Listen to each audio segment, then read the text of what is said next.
In this episode of Triggernometry, Michael Franzese, a former member of the Colombo crime family, shares his story of growing up in Brooklyn with a father who was a prominent figure in the mafia.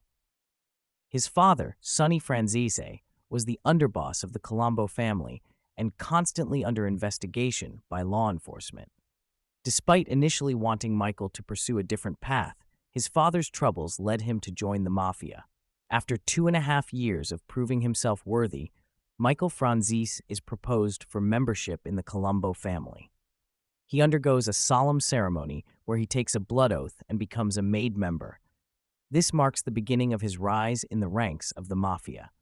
As a soldier, he is tasked with various responsibilities and is expected to be on call 24/7 to serve the family. Michael's aggressive nature and business acumen lead him to make a significant amount of money in illegal activities, particularly in defrauding the government out of taxes on gasoline.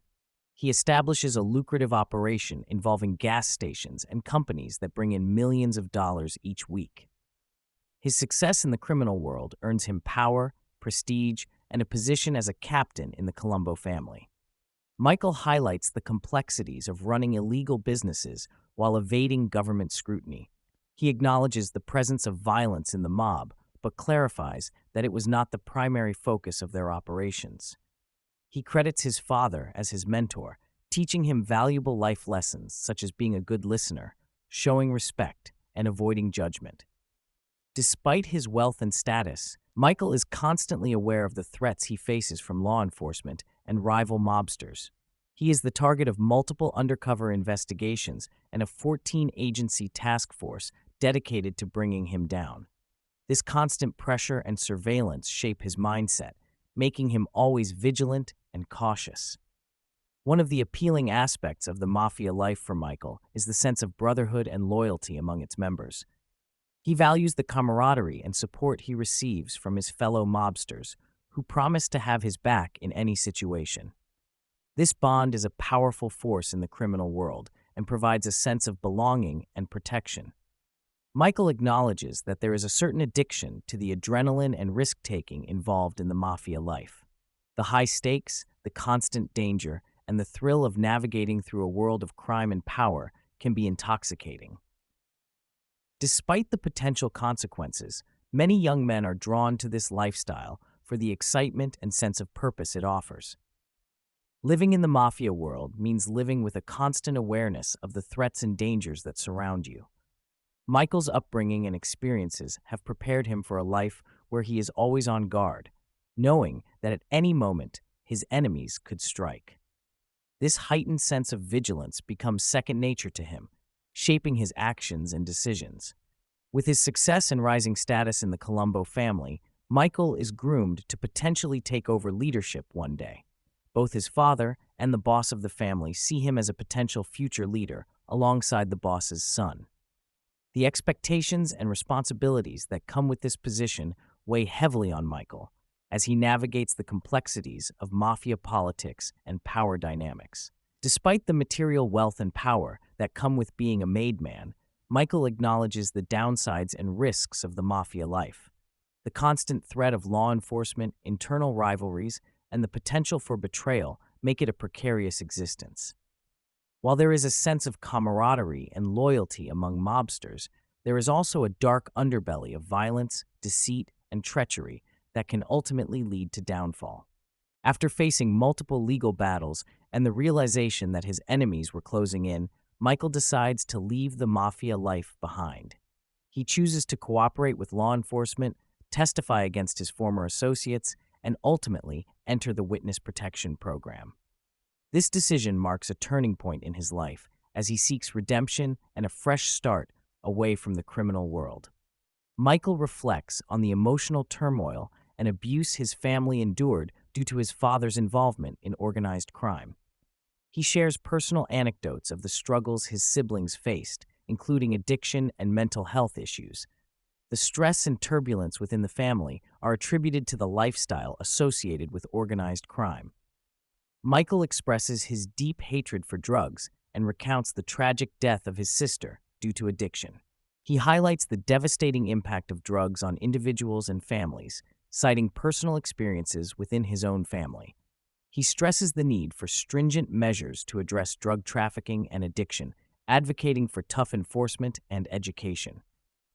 Drawing parallels with the Prohibition era, Michael discusses the differences between alcohol and drugs. He acknowledges the failure of prohibition in curbing alcohol consumption, but emphasizes the lethal nature of drugs, particularly fentanyl. He underscores the need for a focused approach to combat drug trafficking and prevent overdoses. Michael criticizes the border security at the southern border, allowing illicit drugs to enter the country.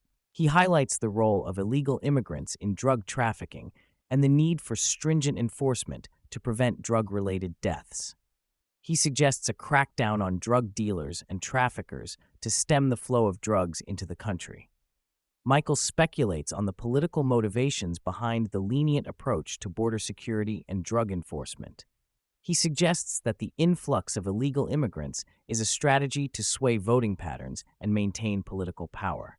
He criticizes the progressive ideology of being kind and accommodating towards illegal immigrants, pointing out the hypocrisy of affluent neighborhoods resisting their presence. Michael discusses his interactions with politicians and the influence of organized crime in politics. He mentions the importance of having connections in the political sphere to navigate certain business dealings. He expresses cynicism towards politicians who prioritize personal gain over integrity and honesty. Michael believes that the breakdown of the family unit contributes to the challenges faced by young people today. As America approaches another election, Michael expresses concern over the current state of affairs and the potential consequences of another term under the existing leadership.